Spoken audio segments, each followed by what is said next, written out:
তিনি লোকে বলে মানুষ কখনো নিজের বা তার খুব কাছের মানুষের মৃত্যুর পূর্বাভাস আগে থেকেই দেখতে পায়, যেটাকে বলে ডেথ ওমেন বা প্রিকগনিশন।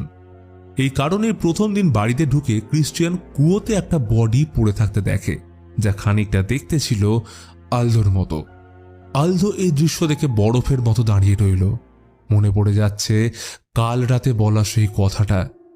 এই বাথরুমে জ্যাকুজির পাশে থাকবে তার বেড, ওই দূরের দেওয়ালটায় টিভি, আর যদি এই বাড়ির ভূতেরা ওকে পছন্দ করে তাহলে সে পুরোপুরি এইখানে শিফট করে যাবে।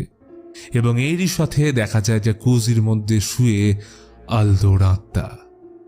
এই ঘটনার পর কেটে যায় কয়েক মাস এবং আমরা দেখি পুলিশ ক্রিশ্চিয়ানকে জেরা করছে।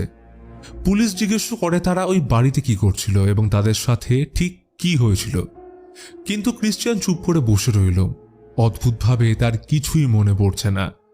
তখন পুলিশ তাকে ক্যামেরার ফুটেজ দেখিয়ে বলে, দেখো তো কিছু মনে পড়ছে কিনা। আর এইখানেই আসে মুভির সব থেকে বড় টুইস্ট।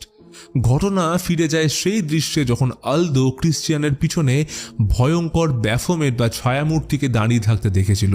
আর ঠিক এই মুহূর্তে ক্রিশ্চিয়ানকে এই বাড়ির নেগেটিভ শক্তি পজেস করে ফেলে এবং ক্যামেরায় আমরা দেখি আলদোকে মেরে যে রহস্যময় লোকটা কুয়োয় ফেলেছিল সে আর অন্য কেউ নয় বরং ক্রিশ্চিয়ান নিজেই। এবং এই অসাধারণ টুইস্টের সাথে মুভির শেষে আমাদের একটা রিয়েল ছবি সহ কিছু ইনফরমেশন দেখানো হয়। 1954 সালে আলফ্রেডো স্ট্রেসনার নামের প্যারাগুয়েতে একজন স্বৈরাচারী শাসক ছিলেন। ইনি ক্ষমতায় থাকাকালীন যারাই তার বিরোধ করত তাদের গোপন ডিটেনশন সেন্টারে আটকে রেখে নির্যাতন ও গায়েব পর্যন্ত করা হতো। 1989 সালে আলফ্রেডো সরকারের পতনের পর অনেক গোপন কবর, হিউম্যান রিমেন্স উদ্ধার করা হয়, যার মধ্যে উল্লেখযোগ্য এই বাড়িটা।